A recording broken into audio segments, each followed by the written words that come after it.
Right,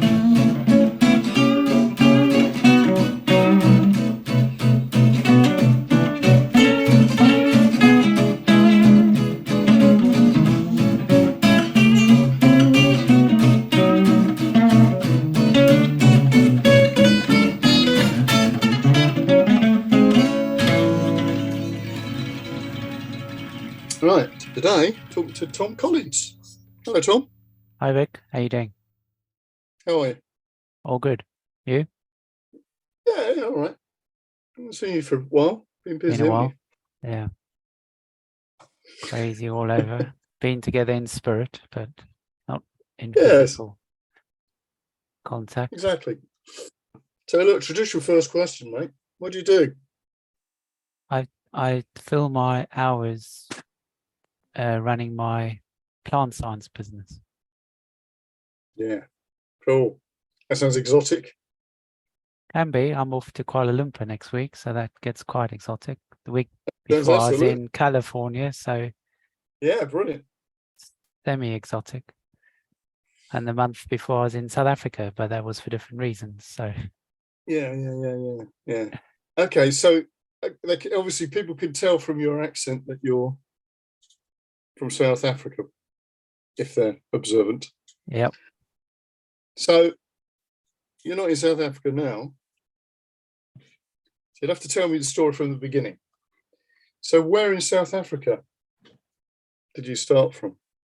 So I grew up in Cape Town and I studied forestry there and worked in the mountains and surrounding forests. And then I went to work for a year up in Zululand, which is a different climate, different type of plants, etc. Mm. Cape Town is one of the 6 floral kingdoms of the world, and I got very interested in medicinal plants, herbalism, etc. And also through the nature of my work, etc., got in contact with sangomas and Oh, cool. healers. That's fun. Yeah. And always try to learn more and more from them. And then we decided that we'd build a boat and sail to the Caribbean. So we were about to leave, and they changed the law, which meant that you had to leave the value of your assets in the country as a cash bond. So the neighbor who we built the boat with had to sell their house to post the bond, and they weren't keen to do that. And in the meantime, I'd met my wife who'd come to visit her cousins in the UK, and I decided if they weren't going sailing, I'll come to the UK and see what's happening here. Okay. Which was in 1992. So I've been here over 30 years, backwards and forwardsing. So in my grandparents come from Kent, from Sittingbourne. My granddad was a Thames bargeman who sailed bricks into London and the rubbish back out. And I always had affinity to the North Sea and sailing. So by coming to England, I was able to follow that up and in fact started building my own boats to continue my round the world venture. Cool. So there's a lot of things that you've sort of jumped over here. Can I just pick you up on it? Because I think this is fascinating already. I mean, it's like you've got several extraordinary lives in one all at this point. So you mentioned about Cape Town being one of the floral, what do you call it? Floral. There's one of the 6 floral kingdoms of the world. Yeah. So obviously, only from an outsider's point of view, I know that it's pretty amazing, but I don't know to what extent it's in, because I've never been there, so I couldn't say. But maybe you could sort of say a little bit more.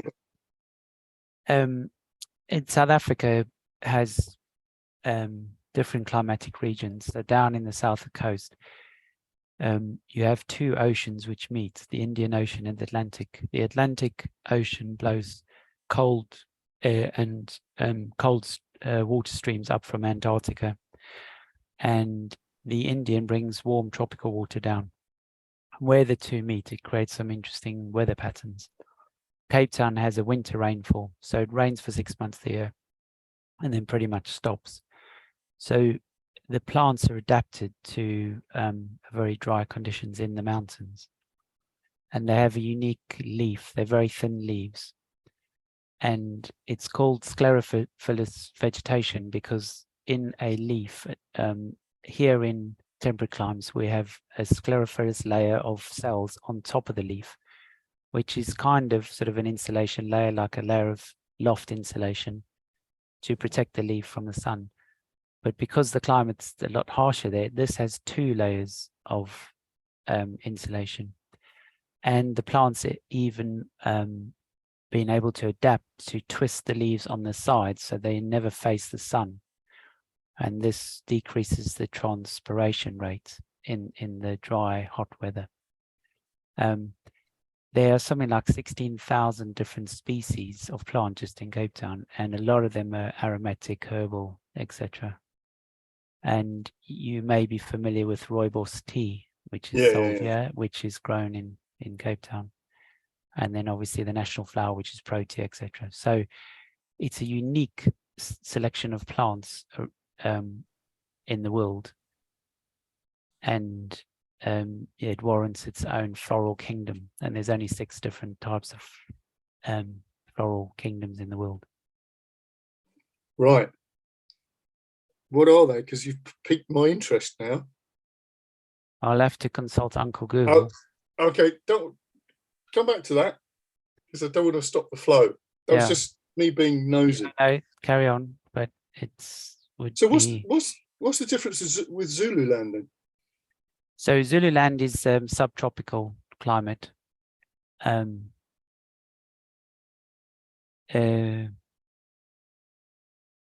trying to think the latitude. So Cape Town's about 34 degrees south. We're about 54 degrees in London. So obviously we're a lot further north, but swap it round. Zululand is nearer the equator, plus it has the warm currents coming down from Indian Ocean. Right. So you have very different weather. You have year-round rainfall with big thunderstorms and cyclones blowing in from the Indian Ocean, which just tops the north of Zululand. It's also got a very high mountain range down the coast. So you get a lot of orthographic rain, which is a moist air pushing inland and then hitting the mountains, rising and raining back down. Right. And the winters are very mild as well. So hence you don't see Zulus with lots of clothes on. No, well, I'm assuming so. No, because the weather I've never seen them dressed in a particular way, but yeah, but I'll take your word for it. Traditional Zulu. Yeah. So it's just a completely different climate. Yeah. Mm-hmm. Different plants, different, we had trees growing there, which a pine tree that would grow 21 foot a year because you had 40 degrees Celsius and 100% humidity.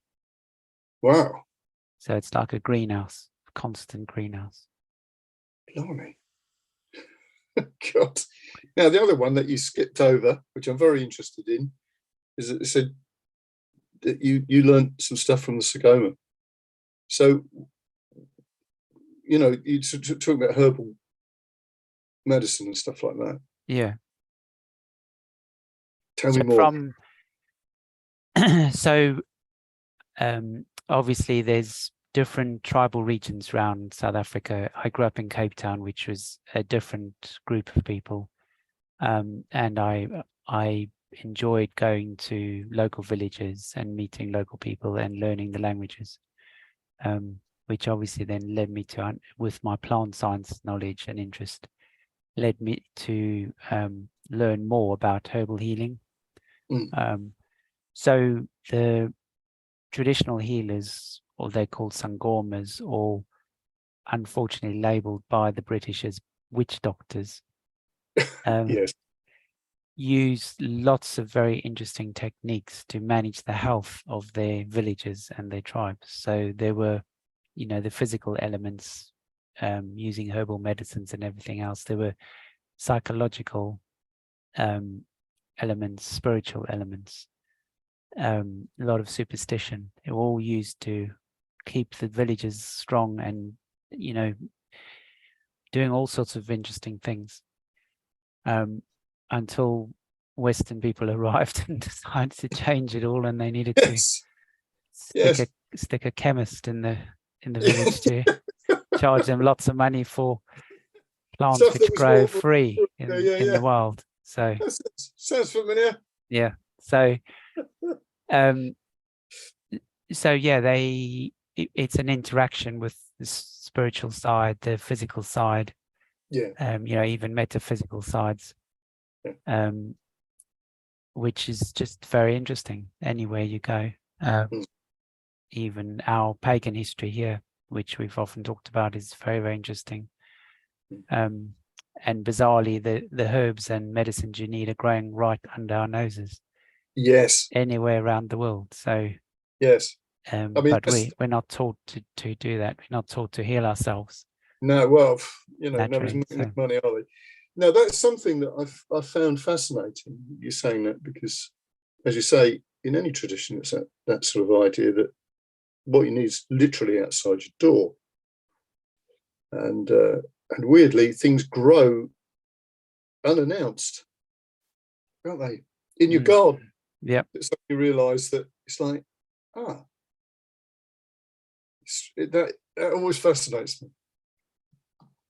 And yeah. So it's the opposite of what you can see with the social engineering, say, from tribal leaders and sangomas, where we're, you know, conditioned by marketing to buy. In a consumer society, we're conditioned to buy, you know, certain medicines, etc. Yeah.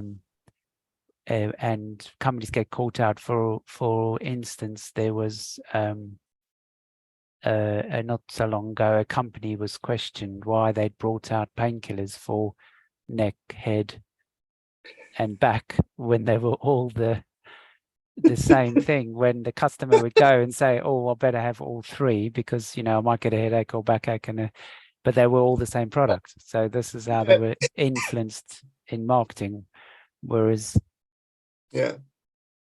and bizarrely, while modern medicine slates traditional healers, there's very much a placebo effect in even modern medicine.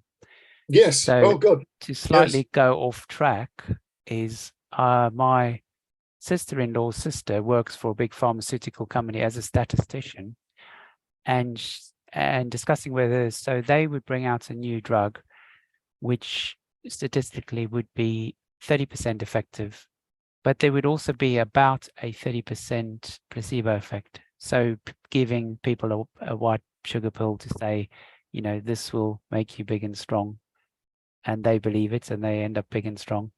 And with that 60% supposed statistical success rate, they can go to market. So there's still 40% of people buying these medicines who will have absolutely no effect. So if you said, you know, that these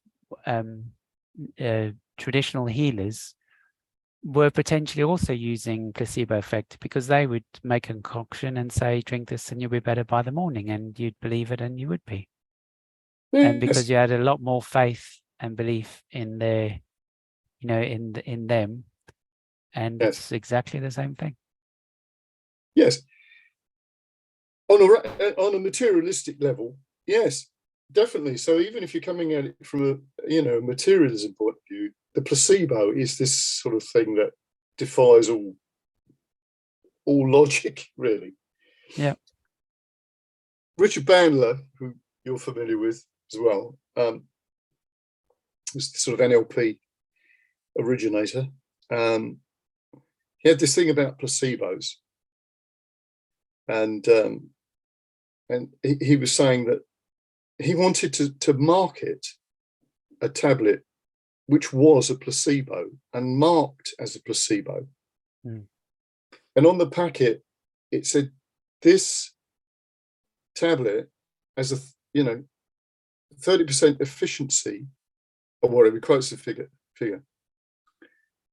But to be to be absolutely sure of a cure, take 2. That was what double the success rate. Yes. Yeah, you know, but it's that, yeah, it's the idea that you know, even because some of the research, I think the thing that I found really stunning was the effect that the placebo can have against the effectiveness of morphine. Mm-hmm. Because if you take morphine and you don't think you're taking morphine, it's not as effective. No, yeah, it's. I found it absolutely fascinating. Anyway, so did you? I was going to say, how forthcoming were Sangama with passing information on, or were they just interested in you because you were coming at it from a? Because some of that I find might be. I could imagine that they might not want to be sharing their stuff with people. So, I mean, you'll understand as well. It's not necessarily that they may or may not share. If you know, walking through the forest and the mountains, they would certainly point out plants which would, you know, this is this herb, that's that herb, take that for that, take that for that. When it comes to making up concoctions, it's very much guided by their intuition, and it's not that they could necessarily transfer that knowledge directly because they were grown up with it. It was, you know, it's something that they sort of, you could call it their training or whatever. So they wouldn't be able to say train you unless you join the training program. Which yes, exactly. So like, I would have thought there must have been quite a lot of initiation and ritualistic practice around the knowledge.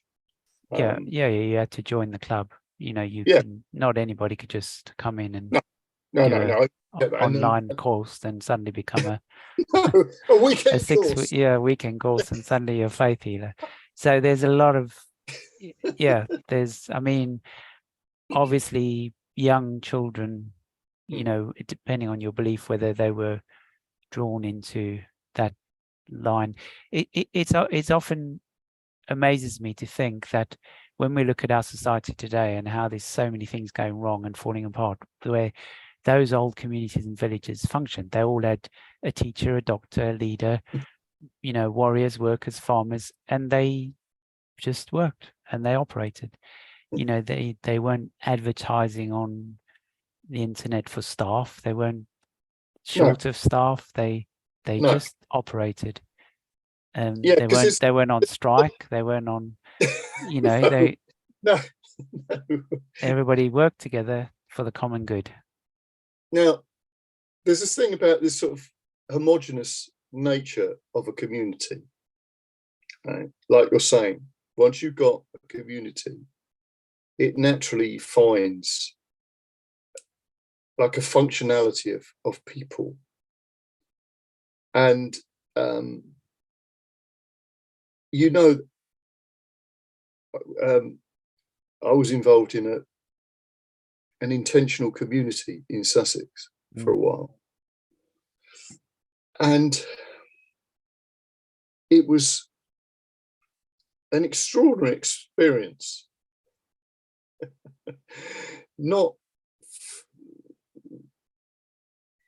I think what it did, it showed how when people get together because they've got the choice to, and they think it's a good idea, it turns out to be the most ridiculous scenario. And I've pondered this a lot because, in a way, you know, a lot of good intentions and everything. But those communities didn't develop by happenstance. They didn't happen because you were born into it, or there was some reason for a collective of people coming together. Not an intellectual reason, right? A natural reason. And I can't this is what I think is problematic with town planning and goodness knows what else. It just you end up with a situation like you're saying. You have to advertise for the, whatever. But I mean, communities in Europe were the same. You didn't advertise for a miller. You didn't advertise for a blacksmith. No. Yeah, that far enough. No. Even when you don't think that far, now growing up as an I grew up in South Africa as a second generation immigrant, and then I've come back here as another immigrant. But even though my roots are from here and not far from where I live in Kent, but when you think that, say, the British went round the world and set up all these everything's factories, centers, colonies, they just worked. They had the people to do it. They did their thing. They traded. They did deals. It all happened. And then you see that's all changed, and you wonder why, without being you wonder a bit without being accused of being a conspiracy theorist. But there's a lot of thinking going on. Yeah, Tom. There is. Wondering, not thinking. A lot of intellect. Yeah. I think this is the thing that I find fascinating. That the more you try, the worse it becomes. So anyway, right, okay. So that was a massive detour. Sorry about this. So we've got you to Britain, got you to the UK, and I can confirm the 6 floral kingdoms as well. Oh, come on then. So there's whole Arctic, Paleotropic, Neotropical, Australian, Antarctic, and South Africa. Or the Cape Floristic. So those are them unique floral kingdoms. Cool. But yeah, so I got here, and there is no forestry or mountains or anything that I'm used to, or sunshine or warm weather. No. So as we would say in South Africa, it was adapt or die. So I started the nearest thing I could do to forestry, and that was landscaping, urban greening. So I started to tame the concrete jungle of London by putting plants on interesting places, like on roofs and on walls, and now on lampposts, etc. And that was the nearest I could find to satisfy my planting lust, apart from obviously growing all my own stuff and everything, and helping other people to grow. So I act as an advisor on how to grow plants now, in controlled agriculture, which is when we use glass houses or greenhouses, what we call protected crops, because it's we can get better production in this interesting climate by putting them in controlled environments. Well, that's interesting, isn't it? Because it's a little bit like the human race in the UK, that we are in a controlled environment. So the plants are sort of joining us in our own little greenhouses. So if you want to understand here's my personal theory on all of this. Whilst I would prefer to be out in the mountains in the natural planting environment, there's a couple of needs. One is the need to feed people and produce produce in very dense populated areas and interesting climates. The second thing is we move slowly towards what we call vertical farming, where we're farming in warehouses with stacked plants. And people wonder why we're doing that and how they could feed the world. But my personal view, and doing my master's at Nottingham in plant science, talking to other scientists, etc., is that we need to learn to grow plants in these controlled conditions so that we can farm on spaceships. The one thing that prevents us leaving Earth is being able to take enough food to travel long distances. And once we've perfected that, we will be able to build spaceships and leave Earth. I don't want to leave Earth. I haven't explored it yet. I don't want to go to Mars with Elon Musk. I'm happy here. But that is the the thinking behind why we are doing all these weird experiments, because some of the stuff we do growing inside and everything is that, it's not logical, it's not cost effective. And you can see that now with the increase of energy prices. A lot of vertical farming companies who were supposed startups that have been going for 10 years have gone bankrupt because they just cannot afford to farm in those conditions. You can also see where you have mass urbanization. There's some scary statistics where they predict 60 to 80% of people in the next 5 to 10 years will be urbanized, need to grow food, and possibly within their immediate environment. And then that leads to higher controlled environment. And it's this force and demand for food that creates, necessity is the mother of all invention. And if you look back here, we had after the war, during the war, you had rationing, etc., ran out of food. And they brought out this program called Dig for Britain. And basically it was pretty much turn every bit of soil and green space into a veggie patch and grow food for the nation. So that's what they doing with, huge urban environments, trying to find ways to do urban farming. Now, here's an interesting point here coming in on that. It's a couple of really fascinating history podcasts. We were talking about food production in the war. And the Germans were sort of calculating that if they sank enough shipping, we would starve.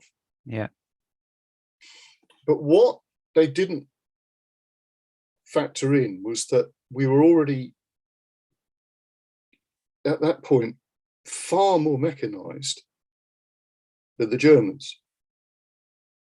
So when they turned that into the Dig for Victory thing in Britain, we had a couple of very good harvests. Yeah. And the yield went up enormously.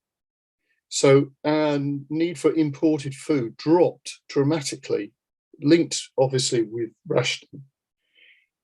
The Germans, on the other hand, had a couple of very bad harvests. And all the land that they took that they thought that they were going to use to get their grain, Russia, the Ukraine, all the sort of, they'd absolutely wrecked it. There was burning fields and all the rest of it. So so it was actually the Germans that were starving. So the other point that you said, which I thought was interesting, so there was this thing about obviously going, doing something with what you have. But I would say that is exactly the same situation that people must have had exploring on ships, because you can't go very far without food. So it doesn't matter if you're a Viking or a Phoenician or or the British Empire, the British Navy and all the rest of it. It's all about food on a ship. One of the things about why the Royal Navy was so effective against the French and the Spanish, which they'd worked out how to deal with scurvy. And again, it's all to do with carrying certain types of food on a ship and keeping it so it wasn't rotting. That's why I think actually it's exactly the same thing with you're going to Mars, with your, or you're just traveling into the next century. It's all about how do we produce enough food. And I would say with that, if you look at the Second World War and we had rationing, if you were on a ship, you couldn't just eat what you bloody well wanted. You just had what you were given. Exactly, yeah. And we've got no fine dining. Yeah. Except if you're the captain. Well, exactly, yeah, but but there is a thing about food, and food, not rubbish, because so much stuff is being consumed. Yeah, so the very, you know, it depends, like obviously, one interesting thing about Africa is that there's not a lot of written history, and there was a lot of verbal folklore, etc., passed on. But when we look at our history, we may partly only be shown what people want us to see, and partly it may have not been documented at the time. But there are accounts of you know, there was always this Western competition which drove us, like, you know, the first to here, the first to there, and everything else. And the common law understanding is that Columbus discovered Americas. But when read deeper, we know that he wasn't the person to discover Americas. And No. in fact, there were people traveling by sea long before that. And there's evidence to say that, say, Egyptians sailed around Africa. And there is script to show that they would sail for the season, stop, farm, harvest, load the ship, sail, and they would work their way around. And there's lots of idioms in language which would point to things like keep the land on your right. So they would sail around Africa, just keeping the land on their right. Then, you know, we know about the Phoenicians. There's been reenactments of historic sailings like Kon-Tiki, Adventure, the Brendan Passage, where Irish monks would sail in leather boats. And obviously they needed food to travel.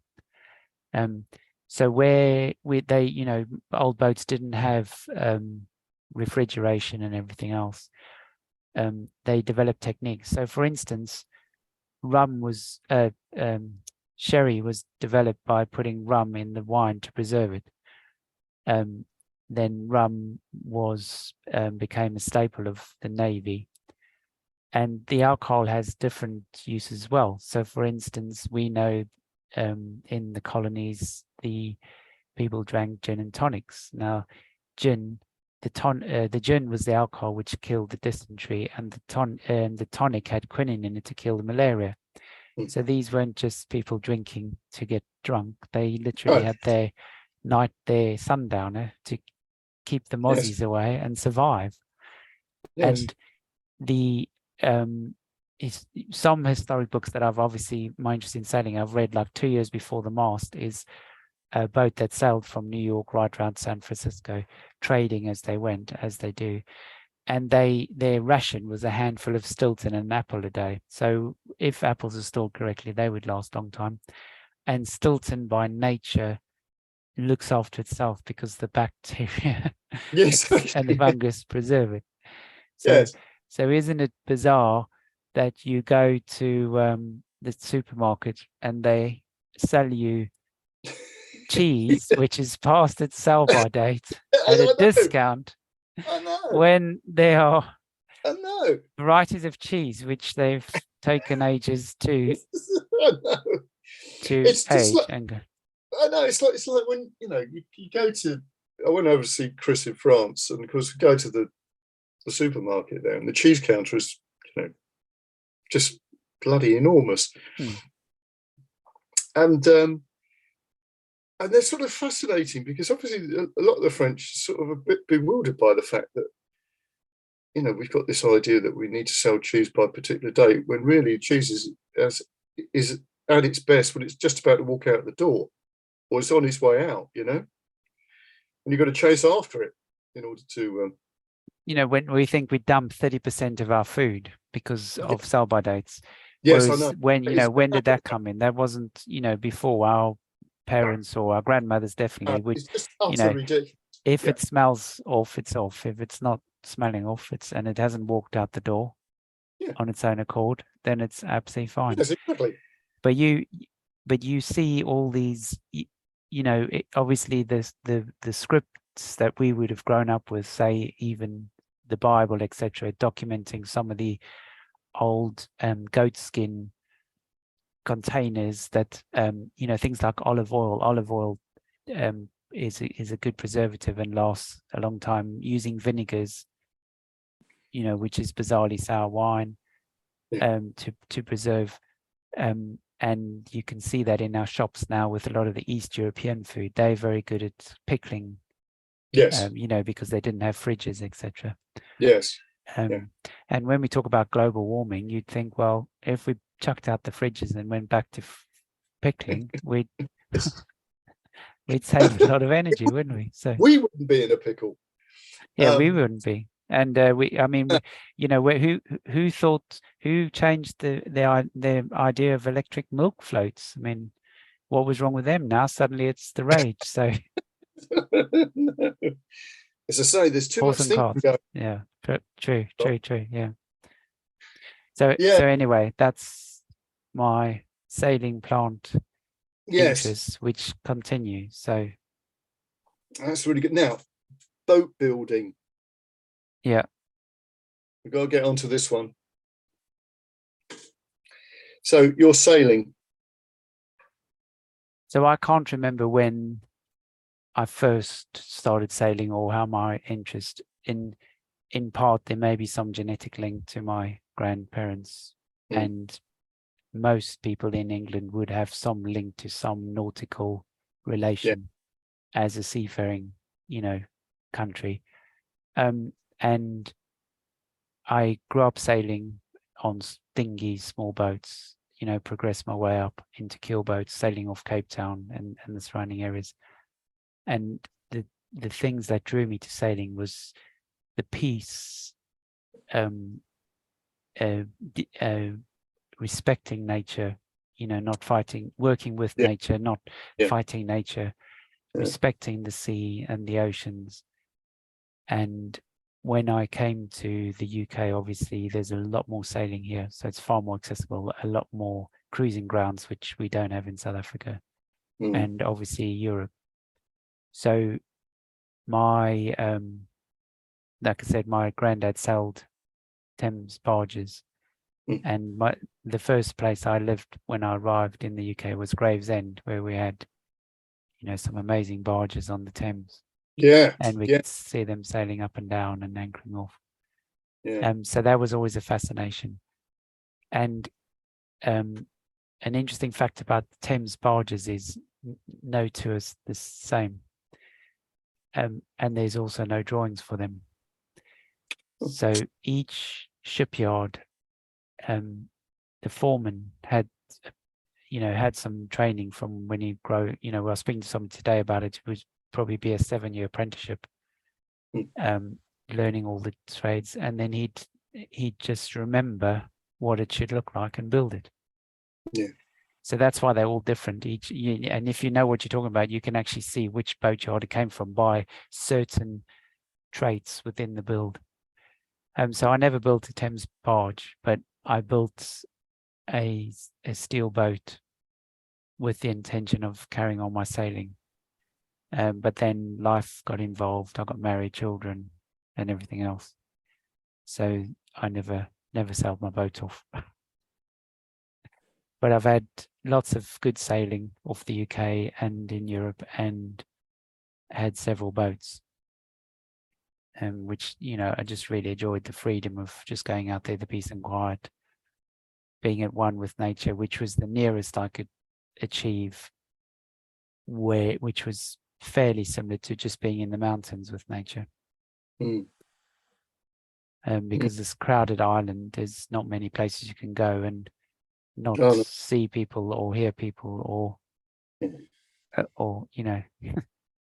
Yeah, I know. Interesting, because I used to be, when I first left school, I had a couple of jobs before I just became music. And one of them was for a company that was doing shipping stuff all around the place. And we used to use a lot of lightering companies to load up ships.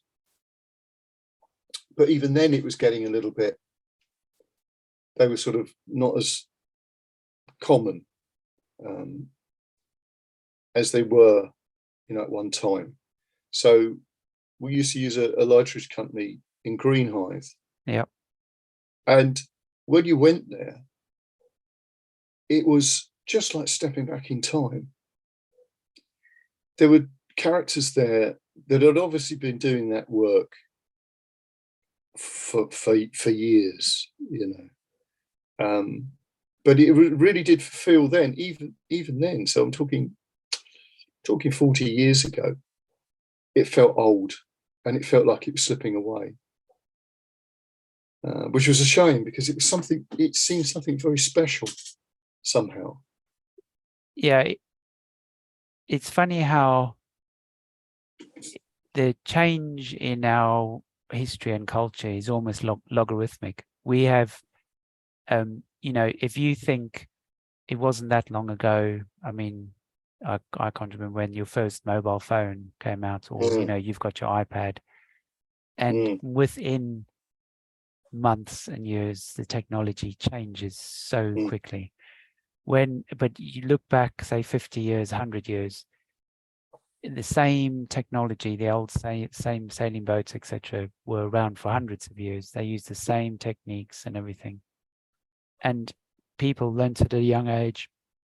That was their job, and they just did it. I remember when I lived in Gravesend, I helped build the new ferry that goes from Tilbury to Gravesend.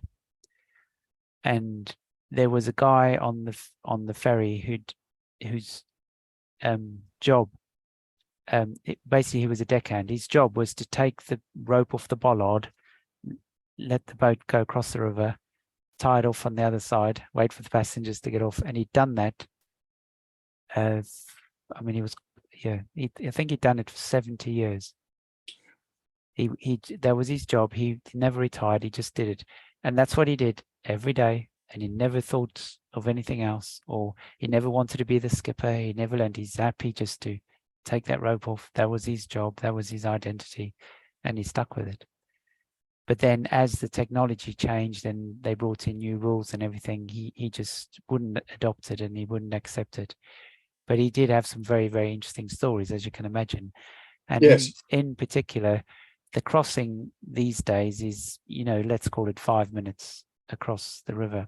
He said when London was, the centre of trade, etc., you could take a good hour or two to navigate between all the boats and the lighters, which you mentioned, coming up and down the Thames, because it was just so busy.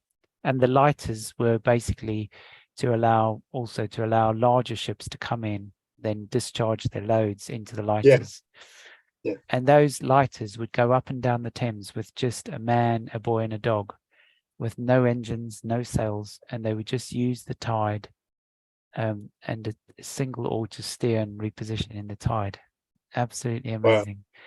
Wow. All, think of their carbon footprint, moving 100 tons of goods into London. Absolutely minimal. Fantastic. And, 100 tons, that's 2 or 3 lorry loads easily. Well, it's got to be 3, 3 lorry loads. Yeah. And that's amazing. Just did. Yeah. But then the downside was that they poisoned the Thames. So yeah, the pollution was just so bad, wasn't it? So yeah, it was. But there was a lot of other things going on, wasn't there?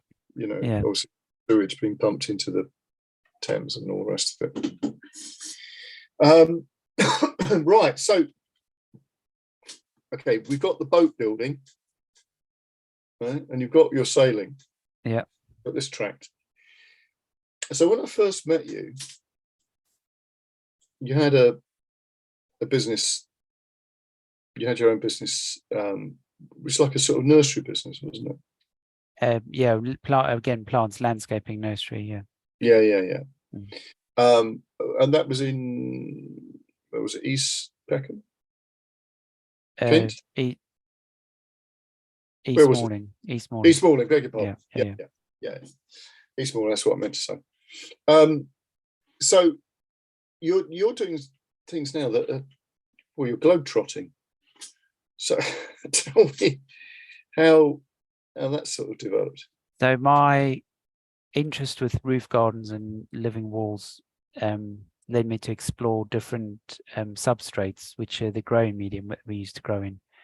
So because of the weight loading on buildings, we needed to find lightweight substrates, and led me to a product called Phytocell, which is a lightweight foam, which is a synthetic biochar, basically.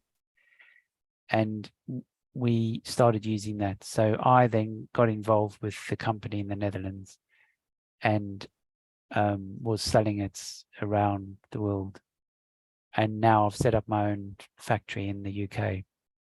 So we produce the product here in the UK, and I then have to go and train people in wherever they new areas which set up. So basically in California, I was training them to grow. We use it for water saving in school fields, etc., because they've obviously got massive drought problems. I've been to the Middle East. We use it there. Next week, I'm going for roof gardens in Malaysia. And that's what I'm doing, traveling around, helping people save water with the lightweight foam. It uses about half the water of normal substrates.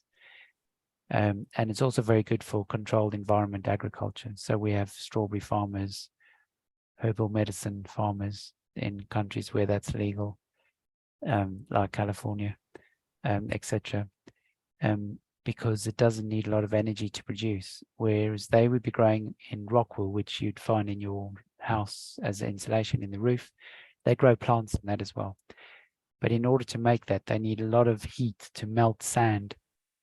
And it's spun like a candy floss machine. You know, when they melt sugar and make candy floss, that makes rock wool. And then they grow plants in it. So with the energy crisis, obviously that's become a problem. And our products more and more in demand. So that's good.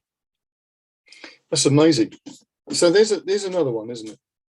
I remember reading years and years ago when they were talking about people having wars over oil. In actual fact, it's really wars over water. Yeah. As time goes on, because drinking water is a scarce resource, isn't it? Yeah. So they predict that wars will be fought over water. So you live in Sussex, and you've recently had issues with water in Sussex, where is it southern or southeastern water have said, oh, the reason is because people are using too much water. Not the fact that they've built thousands and thousands of new homes and no new storage, but it's because you're brushing your teeth too often, yes, and flushing the toilet when you should let it stew. Exactly. And so the pressure on the water supplies, limited water supplies, is enormous, and it can only get worse. We're experiencing heat waves across the world at the moment, and that puts a massive pressure on water supplies, not just for domestic use, but also hot weather requires more water for irrigating plants and everything, and more evaporation, and the I was just thinking now, I saw an article where they found a source of fresh water under the sea. Right. So all might be not lost. Right. But yeah, it's a huge problem. In Middle East, they use desalination, so that's not very sustainable, very energy intensive. It equally, we can have too much water where we see floods causing damage. Again, that would disrupt communities, potentially cause wars. Water plays, we talked about the sailing, but I think water plays a significant role in all areas of life. We could see, looking at the Ukraine war, the battle now is held by the Dnipro River, which is a large, stretch of water. Water has always restricted immigration and travel, but equally helped. If we look at the Thames supplied London, it's basically the original M25 into the heart of the city, isn't it? Yes. And all your historic cities are built on big rivers. Bizarrely, you'd see East Coast cities in America built on big rivers, but not necessarily on the West Coast, because by then they'd relied less and less on water transport once they'd crossed the Americas. And of course, the other thing is in the British Isles, it was easier to travel by water to get around the British Isles than it was to travel by land. Yeah. And you had obviously some very strange sort of situations where if you lived in somewhere like Hull, it was easier to get to Scandinavia than it was to get to the south of the UK. Yeah. So there were lots of, cultural links between Denmark or wherever, Norway up north, than you would have expected, unless you realise that that was a highway. So that's a very interesting observation where we talked earlier about sailing that. When we looked, so part of my sailing, I sailed down to Brest and we landed we stopped along the coast in Normandy, etc., Brittany. And when we walked into a village, I remember this Frenchman coming up to me and saying, "Oh, you're English." And I said, "Well, I guess I'm not going to argue about that, but yeah, call me English if you want." And he said, "So you hate the French as much as we do?" And I said, "Well, I mean, I don't have an opinion either way, but carry on." And he said, "Yeah." I said, "But I thought you are French." He said, "No, I'm a Breton." And we have our own language. And when we look at the language, it's a Celtic dialect. Yes. So the Vikings, when you say it's from Norway, would have come down the Irish Sea. So you've got the Highlands, Scotland, Ireland, Wales, the Celtic, your redhead, green eyes, all the way down to that, which was a natural migration route. Yes. And you'll see that in many areas of the world where you see the influences of more powerful migrators, as it were, moving around till they hit either physical barrier or war or something like that. Yes. Oh yeah. The Bretons, very similar to the Cornish, original sort of Cornish language. Yeah, I mean, when you think about immigration and migration, when did passports first come out? Because in the scheme of things, they're fairly recent inventions. Because before there weren't borders, there were no border posts, etc., and people just travelled for whatever reason. But obviously, they were drawn more to their traditional communities than. Yeah, it's fascinating. And again, this is something that we've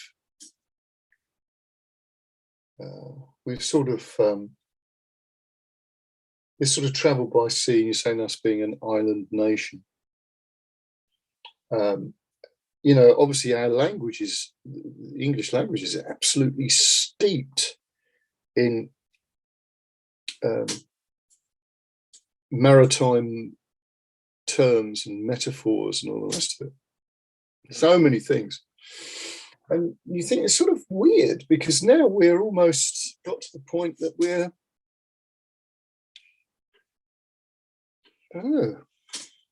we don't hold the sea with the type of reverence that we should do. And okay, it's obviously been like this for quite some time. I think this is not a new thing. But some people's way of dealing with the being just near the sea is now sort of rather ridiculous and stupid behaviour. As you say, you've got to obviously be in awe of the sea. I mean, I grew up near the sea in Cornwall, and it was the thing that you just didn't take it. So you when didn't take it lightly. Do you remember in your village you know, or where your area of where you grew up? How many churches were there in your? Oh, loads of churches in Yeah. Cornwall. So in order to get people to go to see, they had to have this incredible supposed faith. Yes. So they had to be, going back to Bandler, hypnotized into saying, you know, that you need to sacrifice your life for your queen or king and your God, and God Well, will the protect Cornish were you. a bit funny like that. They're very, you know, you can imagine that there was always a. I say there was always. I'm pretty certain there was always a woman that they would go and visit just to, you know, be blessed in, you know, with a. How can we put this? With knots and a spell. Yeah, and it goes back to our placebo effect, and you know, saying take this talisman or this Yes. blessed Yes. item and it will protect you on your voyage. Well, they do the blessed thing, and then they'd go and get the knots in a string that somebody is, you know, a village wise woman would have done in order that, you know, when you want the wind, you can not undo one of the knots, type of thing. Yeah, they were. I do remember this Cornish being very superstitious. And I don't mean that badly. No, Because I'm fascinated by superstition because it's a very yes, good way to control people, because people, we can see that now in our COVID pandemic. There was a lot of misinformation, oh God, but yes, the yes. superstition fed to people under all sorts of guises was very, very clever in controlling them. And, you know, because somebody died or somebody happened to somebody else, and this could happen to you, therefore, you know, you need to behave yourself. And nobody questioned, they just did it because they were told. And it was an amazing experiment in social engineering. Incredible. Which, you know, you could equally argue not dissimilar to what happened in the 1930s and 1940s, which we all hate and condemn, but we did it all again. And we, yes, and we, it's like yes. the witches, you know, who was the person that came up with the idea and said, if a witch in the dunking chair drowns, then she wasn't a witch. If she was a witch, we've got to burn her because she's a witch, because she survived. Well, how could you lose? Well, exactly. But It's heads you lose, tails you lose. It's so by instilling that fear, because anybody they said was a witch was one way or the other going to be confirmed a witch, and living with that fear and superstition was incredibly powerful. And the British used that to rule 3/4 of the world for quite a while. well, the Romans did. Oh, before that, yeah. Well, actually, what I meant to say was of turning people against one another. I think that's the point. There is a natural instinct for humans to be fearful of something outside of their group. Right? There's a sort of a xenophobia. I mean, that's a great word, the Greek word. It basically means, you know, you're frightened of somebody in the next village, basically, right?